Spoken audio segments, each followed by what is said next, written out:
어, 오래전에 대책 없는 사람 시리즈라는 이런 얘기가 있었습니다. 어떤 사람이 대책 없는 사람인가 하면은 그 몽고 반점이 중국집 이름이라고 우기는 사람이 대책 없는 사람이라고 합니다. 몽골리안들은 엉덩이에 푸른 점이 있는 것을 몽고 반점이라고 하는데 중국집 이름이라고 우기는 사람, 또 컴퓨터 바이러스가 사람에게도 감염된다고 우기는 사람, 또 LA는 로스앤젤레스 약자가 아니라 갈비 이름이라고 우기는 사람, 또 의학새는 억새풀의 방언이 아니라 새 종류의 이름이라고 우기는 사람을 대책 없는 사람이라고 이렇게 썼습니다.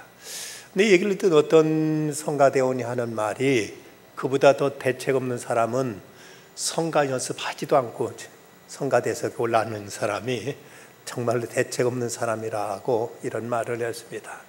그저 어떤 사람 말하기를 봉사는 하지 않고 복 받겠다고 하는 사람, 일은 하지 않고 돈 벌겠다고 하는 사람이야말로 정말 대책 없는 사람이라고 이런 말을 하기도 했습니다. 우리가 일해야 된다는 건 너무나 당연한 일이고, 그러나 막상 우리가 현실 생활 속 일을 하다 보면 때로는 그 일 자체보다도 일하는 어떤 그 현장에서 사람들과의 관계의 문제 때문에 일이 더 힘들고 어렵게 느껴지는 경우가 있습니다. 소위 요즘 직장에서도 갑을 관계 때문에 상사에 대한 문제 또는 오너에 대한 문제 등이 사회적인 큰 이슈도 되고 있는데, 작년도 1월 10일자 중앙일보에 문유석 판사가 전국의 부장님들에게 감히 드리는 글이라는 제목으로 이런 칼럼을 올린 적이 있습니다. 내용을 소개하면 이렇습니다. 새해 첫 칼럼이다. 거창하기만 한 흰소리 말고 쓸모있는 글로 시작하고 싶은데 뭐가 좋을까? 부장 직함을 달고 있는 한 사람으로서 나 자신을 포함한 전국의 다양한 직장의 부장님들 및 이와 비슷한 위치에 있는 분들에게 명심할 것들을 적어보겠다. 경어책 아님을 용서하시라. 저녁 회식하지 마라. 젊은 직원들도 밥 먹고 술 먹을 돈이 있다. 친구도 있다. 없는 건 당신이 뺏고 있는 시간뿐이다. 할 얘기 있으면 업무 시간에 해라. 괜히 술잔 주며 우리가 남이가 하지 마라. 남이다. 존중해라. 밥 먹으면서 소 안 되게 뭐 하고 싶은 말 있으면 자유롭게 해봐 하지 마라. 자유로운 관계가 아닌 거 서로 알지 않나? 필요하면 구체적인 질문을 해라. 젊은 세대와 어울리고 싶다며 당신이 인사고과하는 이들과 친해지려 하지 마라. 당신을 동네 아저씨로 무심히 보는 문화센터나 인터넷 동호회의 젊은이들을 찾아봐라. 뭘 자꾸 하려고만 하지 말고 힘을 가진 사람은 뭔가를 하지 않음으로써 뭔가를 할 수 있다는 점도 명심해라. 부하 직원의 실수를 발견하면 알려주되 잔소리는 덧붙이지 마라. 당신이 실수를 발견한 사실만으로도 이미 충분히 위축되어 있다. 실수가 반복되면 정식으로 지적하되 실수에 대해서만 얘기하지 인격에 대해서 얘기하지 마라. 상사가 개떡같이 말해도 찰떡같이 알아들어야 한다는 사람들이 있다. 아니, 처음부터 찰떡같이 말하면 될 것을 굳이 개떡같이 말해놓고 찰떡같이 알아들으라니, 이 무슨 개떡같은 소리란 말인가. 술자리에서 여직원을 은근슬쩍 만지고는 술 핑계 대지 마라. 취해서 사장 뺨 때린 전과가 있다면 인정한다. 굳이 미모의 직원 집에 데려다 준다고 나서지 마라. 요즘 카카오 택시 잘만 온다. 부하 여직원의 상사에 대한 의례적인 미소를 곡해하지 마라. 그게 정 어려우면 도깨비 공유 이동욱을 유심히 본 후 욕실로 들어가 거울을 보는 요법을 추천한다. 내 인생에 이런 감정이 다시 찾아올 수 있을까? 용기 내지 마라. 제발 용기 내지 마라. 내가 누군 줄 알아? 하지 마라. 자아는 스스로 탐구해라. 우리 때는 말이야 하지 마라. 당신 때였으니까 그 학점 그 스펙으로 취업한 거다. 정초부터 가오간 소리 한다고 투덜대지 마라. 아프니까 갱년기다. 무엇보다 아직 아무것도 망칠 기회조차 가져보지 못한 젊은이들에게 이래라 저래라 하지 마라. 하려면 이미 뭔가 망치고 있는 이들에게 해라. 꼰대질은 꼰대들에게. 이런 아주 직설적인 이런 얘기를 이제 올렸습니다. 직장의 부장이면 저 이제 중간 간부인데 아랫사람 구박하지 말고 괜히 잔소리하지 말고 자신도 이제 신입사원 때 어려웠던 점 생각하고 그들을 잘 대해주라는 이런 얘기를 하고 있습니다. 오늘 말씀은 이제 그리스도인의 직장 생활에 대한 문제를 말씀합니다. 이미 바울은 가정 생활에 대해서 말씀했는데 당시 오늘 말씀에 나오는 이 직장이라는 건 주인과 종의 관계를 들어 말씀하고 있는데 그 당시 종은 하나의 주인의 한 가족의 구성원의 일원이었습니다. 이런 점에 있어서 이제 함께 일하는 관계 속에서 그리스도인들은 어떻게 서로 이 문제에 대해서 접근할 것인가를 말씀하고 있는 것입니다. 인간은 일을 하고 살도록 이렇게 지어져 있습니다. 그래서 인간을 가르쳐 학술적인 용어로 호모 바베르라고 해서 노동하는 존재라고 인간을 이렇게 호칭하기도 합니다. 동물에게도 노동이 있느냐 하고 하는 이 질문에 대해서 학자들의 대답은 물론 어떤 생존을 위한 어떤 노동은 있겠지만 그런 어떤 의미를 창출하기 위한 노동이란 동물에게는 없다. 이런 의미에서 인간을 인간되게 하는 것이 일이다고 이렇게 이제 얘기하기도 합니다. 시카고 대학의 미하이 칙센트미하이 교수는 사람이 가장 불행할 때가 언제냐? 그중 하나는 만날 사람이 없을 때, 또 하나는 할 일이 없을 때라고 이렇게 얘기하고 있습니다. 사람이 누군가 만나고자 만나줄 사람이 없고 할 일이 없다는 것처럼 인간을 무력하게 만들고 비참하게 만드는 것은 없기에 우리에게 일이 있다는 건 아직도 우리에게 가능성이 있고 우리가 얼마나 희망이 있음을 우리는 생각할 수 있어야 됩니다.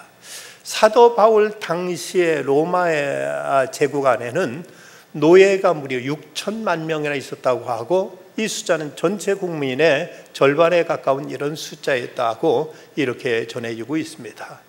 노예라면 그저 죽도록 땅이나 파고 아니면 이제 무슨 이제 그 망질이나 하는 걸로 생각하지만 로마는 그 당시 세계 각국을 침략해 정복하면서 그 지역에 살고 있던 모든 사람들을 잡아다가 많은 사람들을 잡아다가 노예로 부렸기 때문에 그 당시 노예들 중에서는 교사도 있었고 또는 의사도 있었고 심지어 박사들까지도 이제 노예들 가운데 있었다고 이렇게 알려지고 있습니다.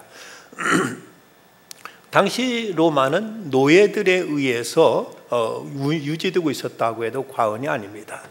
근데 성경에 보면 이 노예 문제, 이것은 분명히 사회 악임에도 불구하고 이걸 어떤 구조적인 문제로 접근하고 있지 않고 특별히 사도 바울은 이 문제에 대해서 인간관계 내지는 어떤 가치관의 문제로 접근해서 저들에게 지금 이 사회를 타파해라. 이건 노예제도는 악이니까 이걸 투쟁하고 이것을 한 거 해가지고 이런 악한 학습을 이제 깨뜨려 버리라고 투쟁적으로 선동하기보다는 각자 있는 위치에서 그리스도인으로서 어떤 정체, 그리스도를 바른 자세를 가지고 모든 이들에게 이제 대하도록 하라고 이렇게 가르치고 있고 이런 이제 가르침에 의해서 훗날에는 이제 노예 제도까지도 폐지되게 되고 맙니다. 그중에 독실한 크리스천이었던 에이브럼 링컨이라든지 영국의 윌리엄 윌버포스 같은 이런 정치인들에 대해서 그들에 의해서 이제는 그 사회학의 한 모습이었던 노예 제도까지도 끝내 이제 폐지되게 되었던 것입니다. 이제 노예 제도는 오늘날은 더 이상 대다수의 문명 국가에서는 존재하지 않고 있습니다만은 직장 생활하는 사람들 중에는 아직도 노예 의식을 가지고 일하는 사람들도 없지 않습니다. 그들의 하는 일들, 일하는 자세를 보면 어떤 이 직장에 대해서 내 직장이라는 의식이 없고 내가 누구 죽으라고 열심히 하랴 하면서 보지 않으면, 감독하지 않으면 이제 일에 대해서 적극적인 자세를 임하지 않는 이런 모습도 어찌 보면 이제 노예 근성의 한 발로가 아닌가 하고 생각될 수 있습니다. 바울은 이런 문제, 당신은 뭐 직장이라고 말할 수 있었던 이제 고용인과 피고용인, 주인과 이제 노예 이 관계를 통해서 오늘날 이 시대 직장 생활하는 사람들이 어떤 자세로 일해야 될 것인가를 오늘 말씀을 통해서 우리에게 교훈을 주고 있습니다. 먼저 이제 고용인에 대해서 먼저 말씀하고 있는데 피고용인에 대해서 먼저 말씀하고 있는데, 고용인 내지는 그 상전을 주님 대하듯이 그를 존중하고 그게 순종하라고 먼저 가르치고 있습니다. 본문 5절 말씀, 종들아 두려하며 떨며 성실한 마음으로 육체의 상전에게 순종하기를 그리스도께 하듯 하라고 이렇게 말씀하고 있습니다.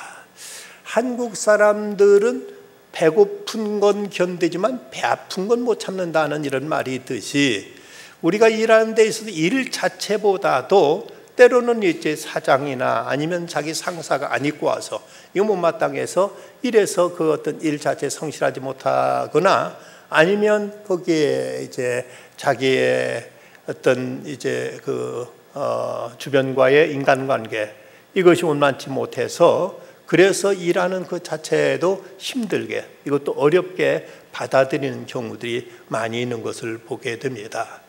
그렇지만 이 성경은 육체의 상전이지만 그러나 그도 그리스도께 하듯, 주님께 하듯 그를 존중하고 그에게 순종하라고 말씀합니다.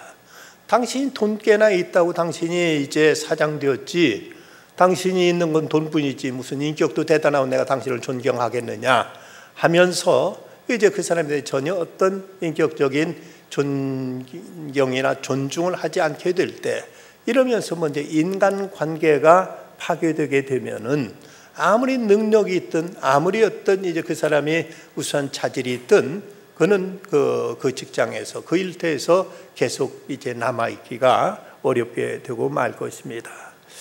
그래서 이 성경 그리스도께 하듯 하라고 말씀하면서 이제 그에게 진심으로 그를 존중하고 그에 순종하는 자세를 일하라고 말씀하고 있습니다. 미국의 카네기 공대에서 10,000명의 학생들을 놓고 설문조사했는데, 기술 능력이나 두뇌, 명석한 이제 두뇌 등은 성공하는 직장 생활에 성공하는 데 있어서 겨우 그 요인은 15%밖에 이제 기여하지 못하고, 이제 성격이 화평하고 온유해서 누구나 잘 이제 화합을 이루는 사람, 이런 사람이 사회적인 성공률이 무려 85%나 된다는 이런 이제 연구 결과를 발표한 적이 있습니다. 그런가 하면 하버드 대학교 직업보도부 조사도 보면 문제가 있어 해고를 당한 수천 명의 사람들은 거의가 다 기술이 부족해서나 실력이 모자라서보다는 대체로 성격이 원만치 못해서 직장 분위기를 나쁘게 만들기 때문에 해고당했다고 하는 이런 결론을 도출해냈습니다. 성공한 사람들이 성공의 정상에 오른 것만큼 남과 더불어 화평을 이루고 합력의 선을 창조하는 사람들이 어디에서나 환영을 받고 어느 직장에서나 어느 일터에서나 이제 적응을 잘하게 되는 것입니다. 사회적인 사회생활의 첫 번째 조건이 화평이라면 우리가 직장 생활하는 데 있어서도 더불어 함께 서로 화합할 줄 알고 특히 윗사람에 대해서 존경하고 존중할 줄 아는 이런 자세가 필요하다고 말씀하고 있습니다.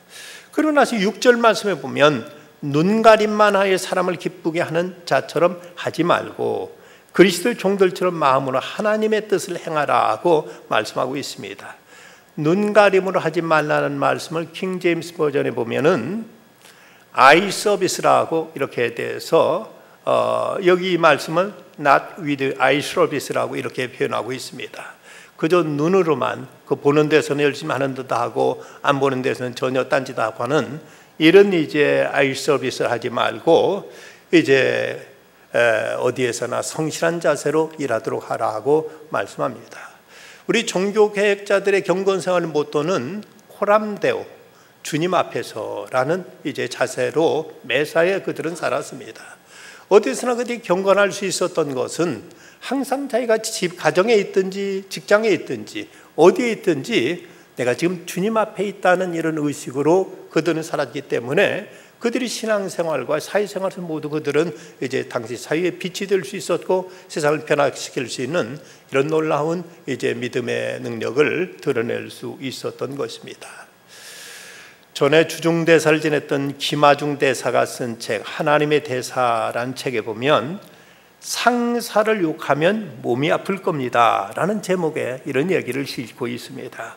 그가 주중대사로 했던 2006년도 하반기에 대통령의 중국 방문 그리고 신청사 개관식 등으로 아주 일이 많았기에 연말에 돼가지고 어떻게 그 자기 대사관 직원들에게 위로의 말을 전해야 되겠다고 생각하고 있는데 뭐 일 바빠가지고 겨우 이 12월 25일 날 저녁에서 이제 그 모임을 가질 수 있었다고 합니다.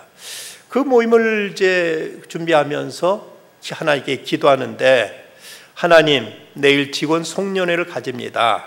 금년 한 해 동안 직원들이 너무 고생 많았습니다. 제가 뭐라고 직원들을 위로하면 좋을까요? 하고 이렇게 기도했더니 하나님께 그 응답하시는 말인데 아주 당황스러운 이런 말씀을 주시는 것입니다. 그들한테 상사를 비방하지 말라고 해라.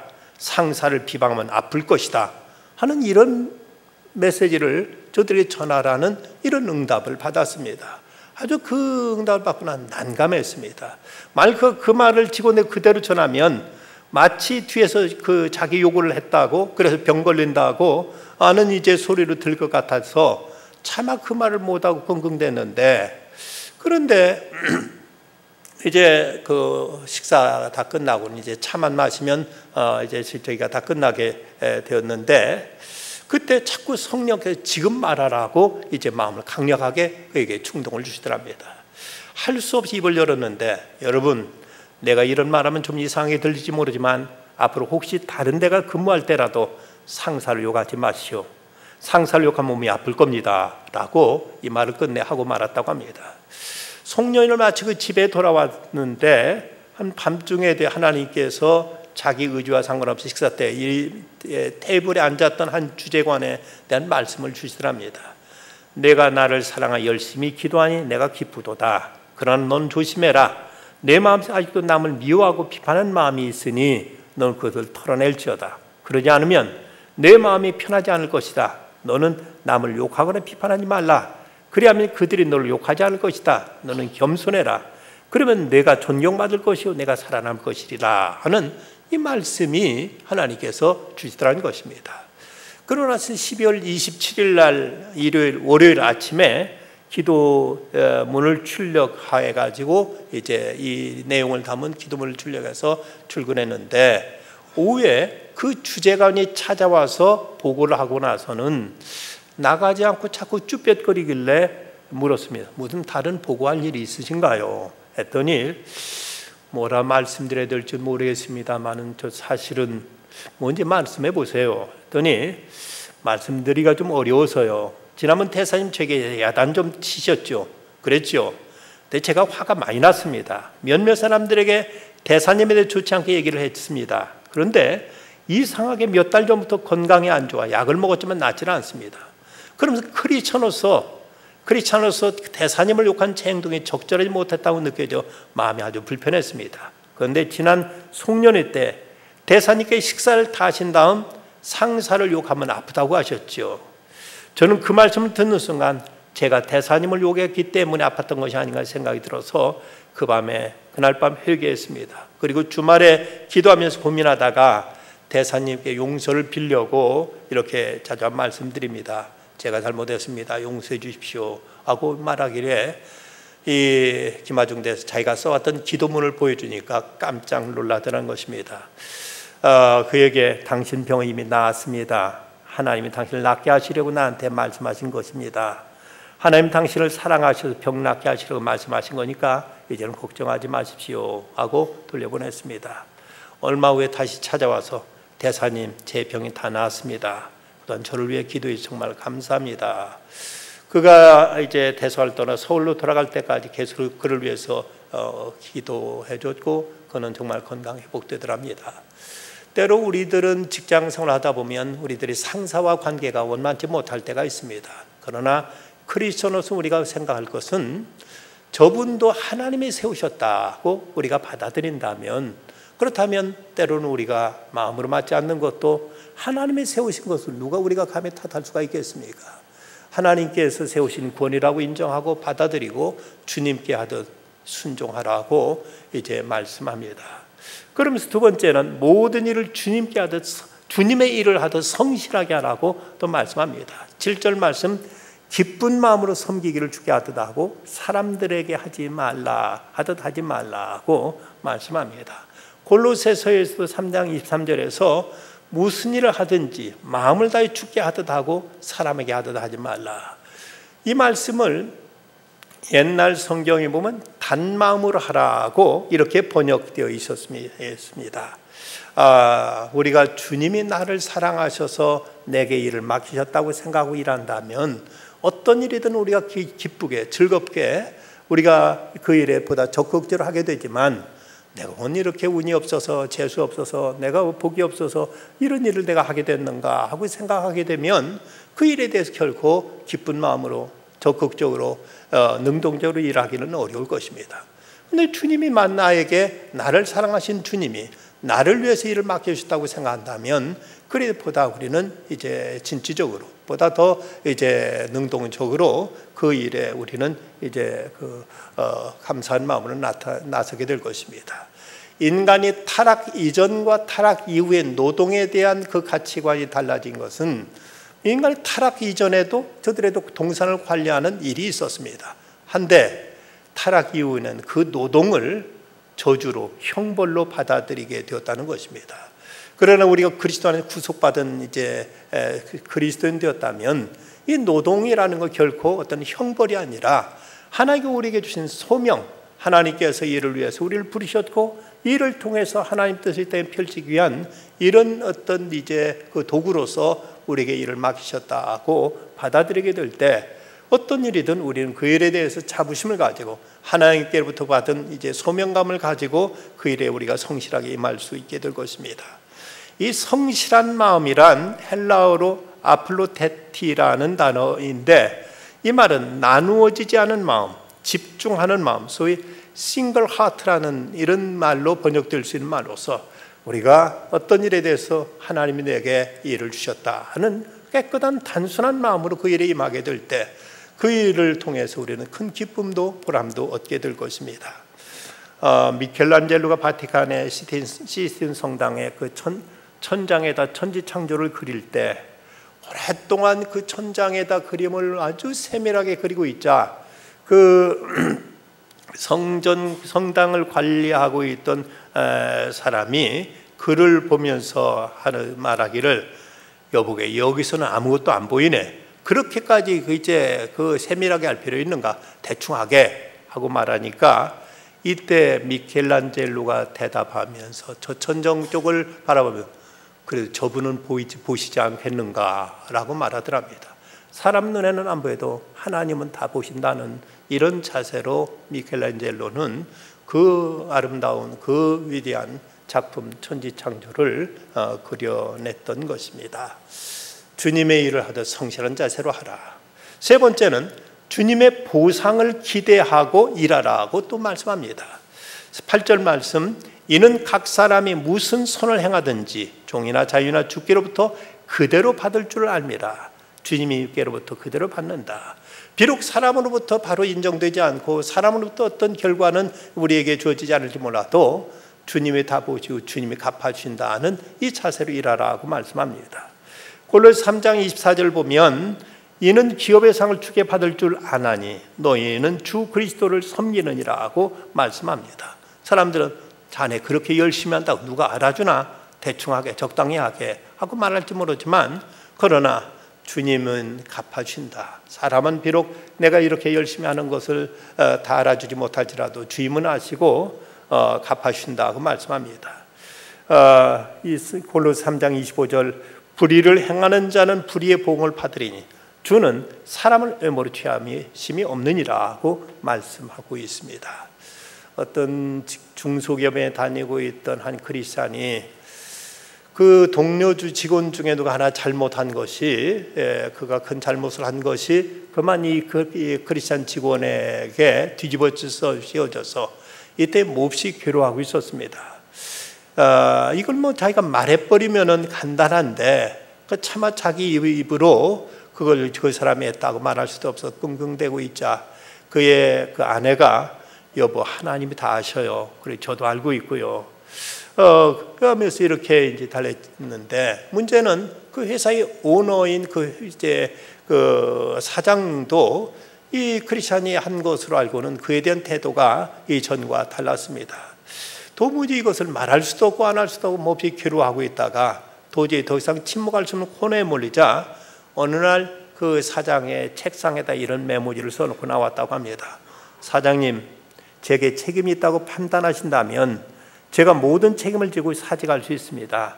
그러나 사장님께 저를 늘 신뢰해 주셨던 것처럼 이번 일에 더 이상의 책임 추궁을 마시고 저를 믿어주신다면, 그리고 저희 침묵을 저희 결백으로 믿어주신다면 저는 더욱 최선을 다하겠습니다. 하나님은 모든 걸 다 아십니다 라고 메모지를 쓰고 나왔습니다. 결국 그의 모든 일의 전후 사정에 다 이 사장이 알게 돼서 그는 그 창업주인 그 사장으로부터 큰 신뢰를 받았고 나중에는 그 사장으로부터 회사까지도 인수받게 되었다고 합니다. 그는 명함에다 이런 글을 써놓고 다닌다고 합니다. God knows all. 하나님 모든 걸 다 아신다. 하나님은 아신다는 이 자세로, 하나님이 또 갚으신다는 자세로 할 것을 말씀하십니다. 이제 끝으로 피고용인을 향한 고용주에 대한 자세가 이어서 이제 9절에 나옵니다. 상전들아, 너희도 그들에게 이와 같이 하고 위협을 그치라. 이는 그들과 너희 상전이 하늘에 계시고 그에게는 사람을 의무로 취하는 일이 없는 줄 너희가 알미라고 이렇게 말씀하고 있습니다. 여기 긍정적인 그 명령과 적극적인 명령과 소극적인 명령, 부정적인 명령, 이 두 가지로 이제 명령이 주어지는데, 먼저 이제 긍정적인 명령은 상전들아 너희도 그들에게 이와 같이 하고라고 먼저 말씀합니다. 이 말씀은 바로 종들에게 주인한테 이렇게 하라는 이 말씀이 상전에게도 똑같이 적용된다는 것입니다. 상전을 대하기를 주님 대하듯 하라고 말씀했고, 주님의 일 하듯이 성실하게 하라고 말씀했고, 하나님이 갚아준다고 말씀했다면 이 말씀은 종에게만, 이 피고용인에게만 해당되는 말씀이 아니라 상전에게도 그대로 해당된다는 말씀입니다. 그러니까 네 아래서 네 고용인이라고 해서 함부로 대하지 말고 그도 주님 그렇게 대하라고 하는 이런 말씀으로 이제 주어진 것입니다. 주인도 종들을 존중하고 순종할 줄 알아야 된다. 그 종들에게도 주님이 함께 하시기에 자기 밑에 있는 사람으로만 알 것이 아니라 주님을 대하듯 그렇게 그들을 인격적으로나 그들의 이제 존재에 대해서 귀하게 여길 줄 알아야 된다고 말씀하고 있습니다. 그리고 이어서 이제 부정적인 경고의 말씀이 나오는데 위협을 그치라고 말씀하고 있습니다. 어떤 비인격적인 태도를 삼가라는 이런 뜻입니다. 자기가 윗자리에 있다고 해서 아래 사람을 무조건 욱박지르고 함부로 대하고 그를 이제 무시하지 말라는 말씀인데, 이 말씀이 이전 개역 성경에 보면 위협을 그치라는 이 말씀이 옛날 이전 성경에는 공갈을 그치라라는 말로 그렇게 번역되어 있는 것을 볼 수가 있습니다. 공갈이라면은 사람들은 거짓말로 생각하는 사람이 있지만, 이 공갈이란 말은 어떤 불법적인 이익을 위해서 다른 사람을 위협하는 것, 다른 사람을 협박하는 말을 공갈이라고 이렇게 사전적으로 해석되는 말입니다. 그렇다면 이제 내 이익을 위해서 다른 사람을 억압하고 협박하고 위협하고 다른 사람을 이제 못 살게 구는 이런 행위를 이제 금하라고 이렇게 말씀하고 있습니다. 여기서 이 공갈을 그치라, 또 이제 위협하지 말라는 말씀은 저들이 이제 어떤 사랑의 감정이 아니라 분노의 감정으로 사람을 대하지 말 것을 이렇게 지시하는 말씀인데, 야고보서 1장 20절 보면 사람의 성내는 것이 하나님의 의를 이루지 못함이니라고 이렇게 말씀하고 있습니다. 분노의 감정을 가지고는 결국 하나님의 의를 이루지 못한다고 성경은 이렇게 경계하고 있습니다. 그래서 골로새서 4장 1절에 보면 상전들아 의와 공평을 종들에게 베풀지니 너에게도 하늘의 상전이 계심을 알지어다. 네가 위에 있다고 이렇게 떵떵거리지만 네 위에도 하나님이 계시지 않느냐고 이렇게 말씀하면서 모든 사람이 하나님의 심판대 앞에 서게 될 터인데, 내가 아랫사람 그렇게 함부로 했다가 내가 하나님의 심판대 앞에 서게 될 때 너는 과연 어떻게 될 것이냐? 그때 하나님의 자비와 긍휼을 구해야 될 터인데, 너는 내가 위에 있다고 해서 아랫사람을 못 살게 굽거나 이제 함부로 억압하게 되면 너는 그때 하나님 앞에 과연 무슨 낯으로 얼굴을 들 것이냐고 이렇게 이제 경고하고 있습니다. 초대교회에 있었던 가장 아름다운 주종관계의 모습의 한 모델은 성경에 나오는 빌레몬과 오네시모의 관계를 통해서 우리는 한 귀한 아름다운 모습을 찾아볼 수가 있습니다. 오네시모는 본래 골로새에 살던 아주 아주 넉넉하게 잘 살던 빌레몬이라는 사람의 노예였습니다.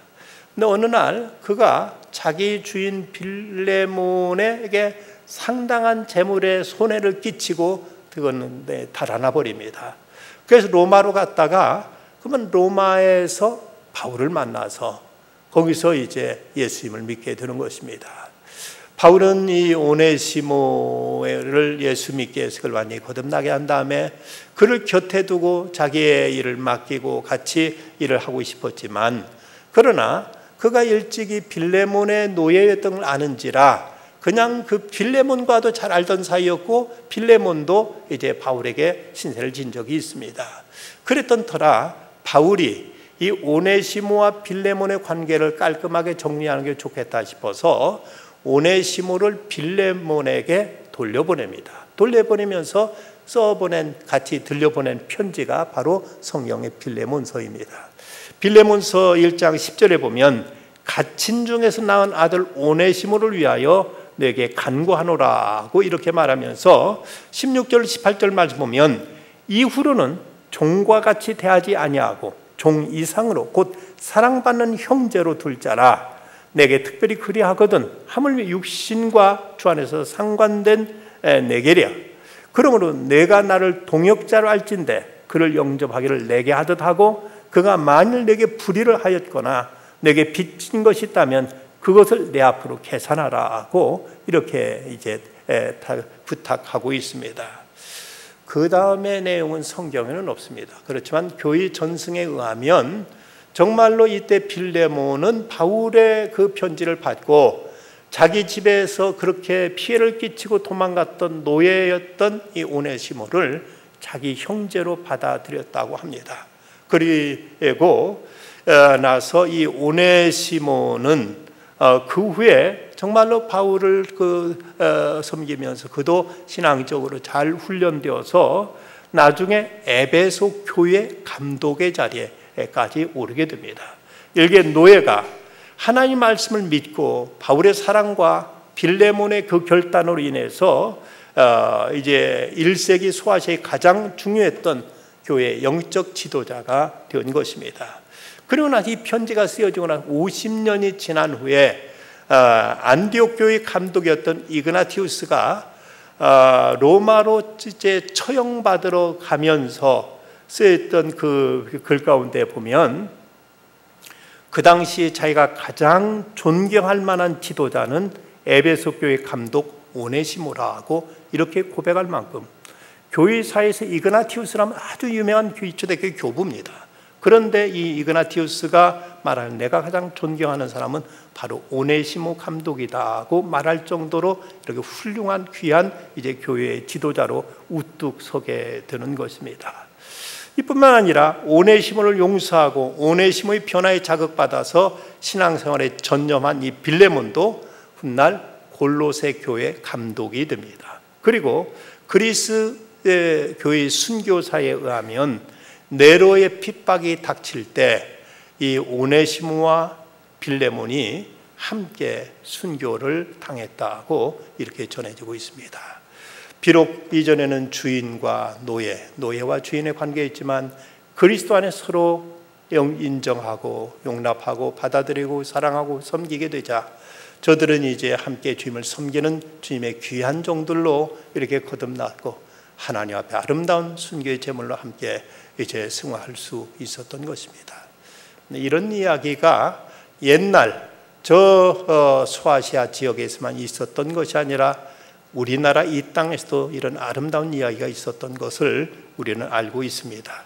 일제시대 그 유명한 전북 김제 지역에 있는 금산교회, 기역자 모양 교회로 지금도 예배당에 남아있는 금산교회에 거기에 이제 조덕삼이라는 아주 유지 부자가 살고 있었는데 그 집에 저 경상도에서 온 마부, 말을 끄는 이 마부로서 이자익이란 마부가 있었습니다. 그런데 데이트라는 선교사로부터 이 조덕삼이 예수를 소개받고 예수님을 영접하게 됐고, 그리고 이때 또 이자익도 함께 예수님을 이제 영접하게 됩니다. 그런데 이 금산교회에서 장로를 피택하는데 어떻게 조덕삼, 그 지역의 유지의 부자인 조덕삼은 떨어지고 이자익, 저 경상도에서 온 마부, 머슴이 장로로 피택된 겁니다. 자칫 이런 일이 있으면 교회가 자칫 분란이 생기고 교회가 깨어질 만한 이런 일인데, 이때 조덕삼은 이 일을 그대로 하나님의 뜻이다. 그리고 이자익은 비록 우리 집에 마블이 이랬지만 참으로 훌륭한 사람, 믿음이 나보다 더 돈독한 사람이다 하고 깍듯이 모든 교인들을 설득해서 그 사람을 그대로 장로로 세울 것을 이제 제의하고, 그래서 아주 깍듯이 이제 장로로 받들어서 섬기게 됩니다. 그런데 이제 나중에 이 조덕삼도 장로가 되죠. 장로가 되자 그 이자익을 평양신학교에 자기가 모든 장학금 다 대주면서 보내서 거기서 신학을 해서 목사로 이제 목사가 되게 한 다음 그를 청빙해서 자기 교회 목사님으로 또 그가 초청해 가지고 깍듯이 이제 이 이자익을 목사님으로 섬기게 됩니다. 그리고 나서 이제 조덕삼은 장로가 돼서 이자익을 이걸 이렇게 잘 섬긴 다음 나중에 훗날 그의 후손들은 그 교회를 떠나지 않고 대대로 이 교회를 이제 금산교회를 섬기게 됐는데, 그 후손 가운데 하나가 전에 국회였던 조세영 국회의원이 바로 조덕삼의 친손자였던 것입니다. 참으로 얼마나 아름다운 모습, 종과 주인, 주인과 종의 관계였지만 그리스도 안에서는 이제는 한 형제요, 같은 지체요, 같이 주님의 일을 하는 자로서 서로를 세워주고 서로를 위하고 서로를 사랑하는 이런 아름다운 모습이 바로 우리나라에서도 이제 초기 교회에서 있었던 아름다운 이런 이야기입니다.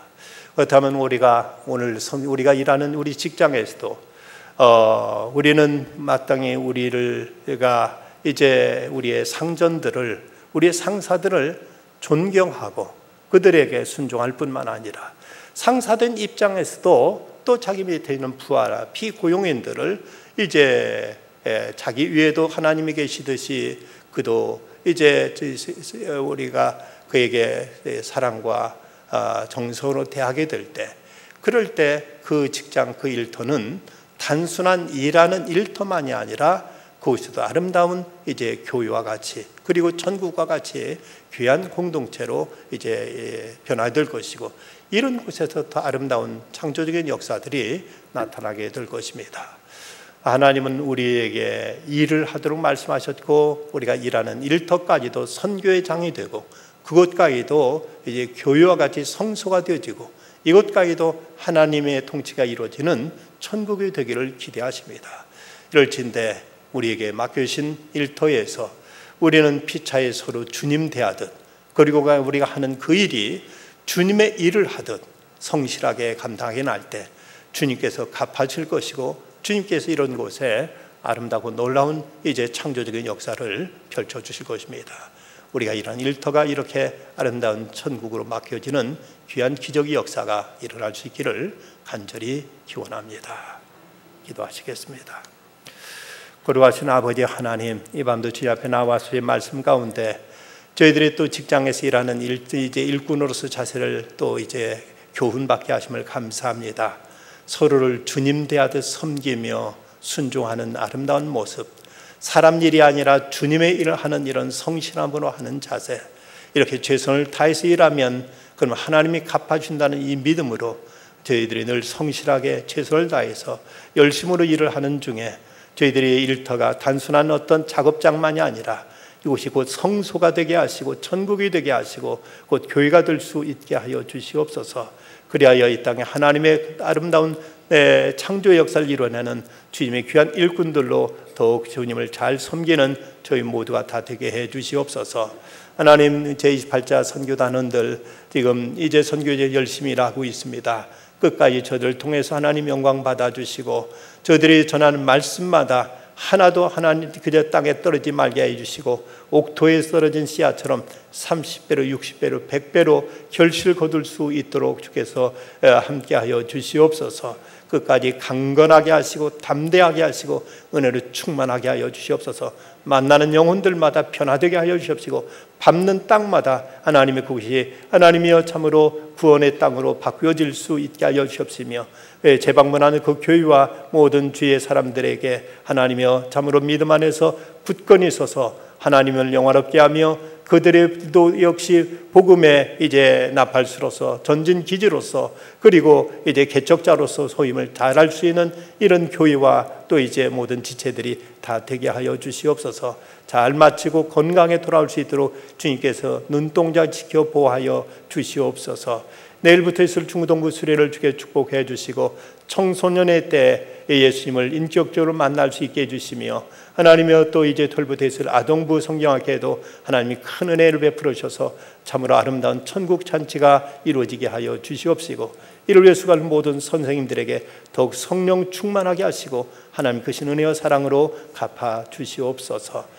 금시감에 기도하는 우리 모든 성도들에게도 같은 은혜와 사랑으로 함께하여 주시옵소서.